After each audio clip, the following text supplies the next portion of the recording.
నమస్తే అండి. నమస్తే సార్. గుడ్డి అమర్నాథ్ ఈయన మనుషులు చేస్తున్న గంజాయి దందా. అనకాపల్లి జిల్లా సబోరం రోడ్లో భారీగా గంజాయి పట్టివేత. కారులో తరలిస్తున్న 169 కిలోల గంజాయి సీజ్. పాడేరు నుండి గాజువాక ఆటోనగర్కు తరలిస్తున్న గంజాయి. ముగ్గురిని అరెస్ట్ చేసిన పోలీసులు. విచారణలో గుడ్డి అమర్నాథ్ పేరు చెప్తున్న ఆ ముగ్గురు. ఏంటి దారుణం?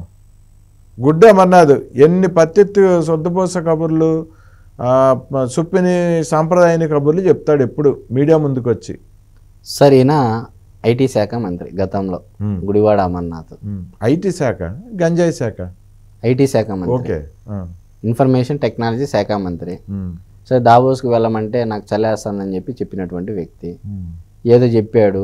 అంటే మామూలు ఐటీ కంపెనీస్లో చెప్తుంటారు కదా, call you back later, discussed and I will come back later, ఈ పదాలు ఎక్కువ వాడుతుంటారు. అదే తరహాలో ఆయన కూడా చెప్పడం జరిగింది.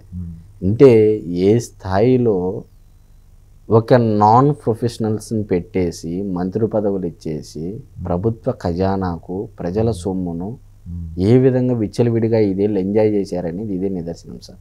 మరి మీరు అడిగిన ప్రశ్న ప్రకారం మనం మాట్లాడుకున్నట్లయితే గంజాయి ఈరోజు ఎంతమంది విద్యార్థుల కేవలం వాళ్ళ డబ్బు కోసం సార్ ఏం చేసుకుంటారు సార్?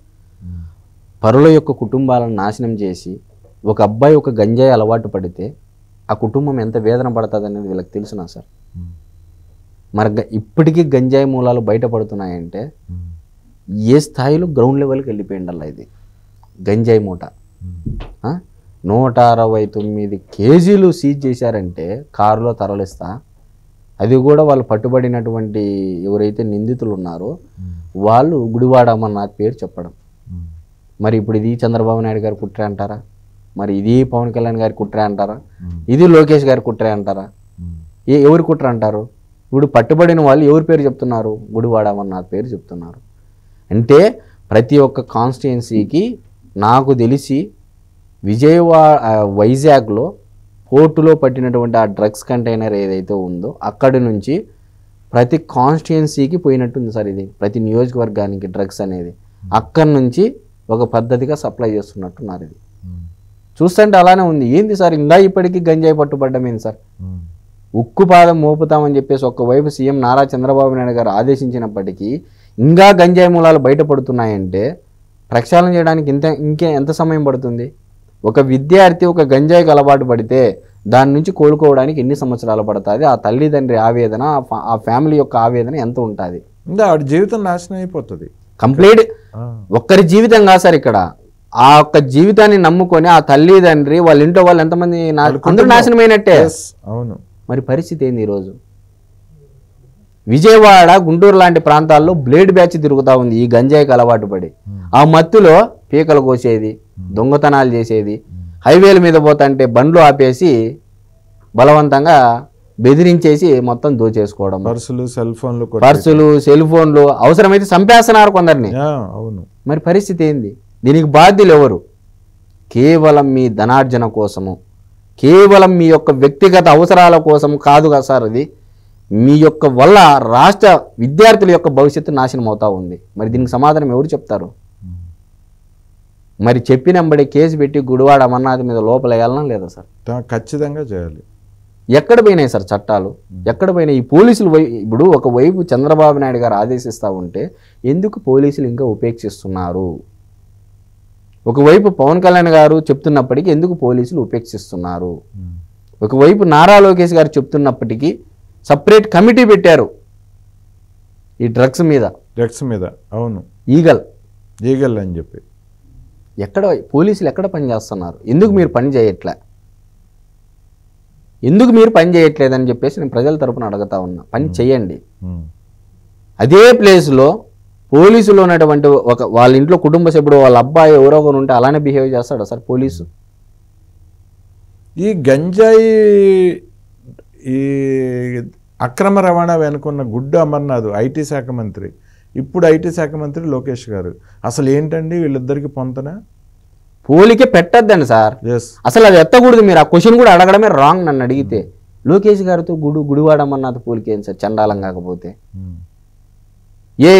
అంటే ఐటీ శాఖ మంత్రి, వివిధ రాష్ట్రాల్లో ఉండే ఐటీ శాఖ మంత్రులు ఎవరైతే పోటీ పడి ఆ రాష్ట్రానికి కంపెనీలు తెస్తున్నారో వాళ్ళతో పోటీ పెట్టండి.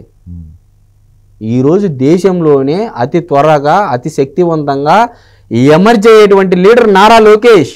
ఎస్, నువ్వు ఆయనకి గుడివాడమన్నది పోటీ పెడితే మీరు అడిగే క్వశ్చన్ తప్ప కాదా? కాదు, అసలు అప్పుడు ప్రభుత్వంలో ఐటీ మంత్రి ఎలా ఉన్నాడు, ఇప్పుడు ఎటువంటి మంత్రి ఉన్నాడు? అప్పటి ప్రభుత్వం అనే దానికంటే అది ఒక వ్యాపారము.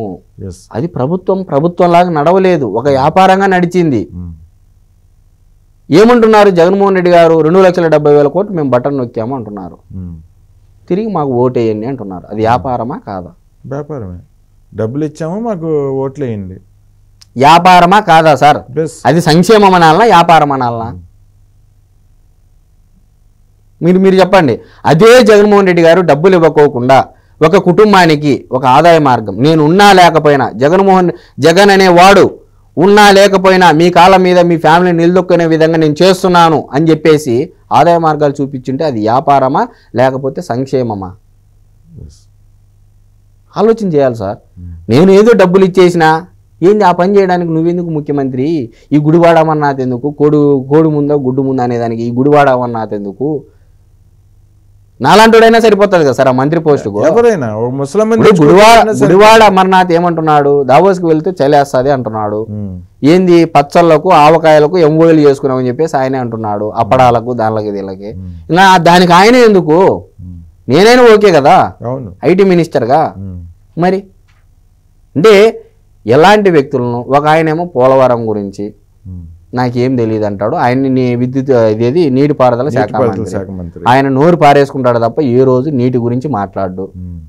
క్యూసెక్కు టీఎంసీకి తేడా తెలియదు. ఇది పరిస్థితి రాష్ట్రంలో గత 5 ఏళ్ల పరిపాలన కాలంలో.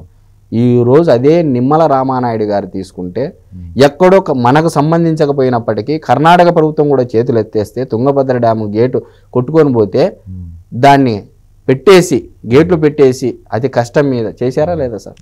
అవును. మరి అన్నమయ్య డ్యామ్ కొట్టుకుపోయినప్పుడు ఏమైంది? మీ నీటిపారుదల శాఖ మంత్రి అయిపోయిండు. ఏమైపోయినారు సార్ వీళ్ళంతా? అంటే వ్యవస్థలన్నీ భ్రష్టు పట్టించేశారు.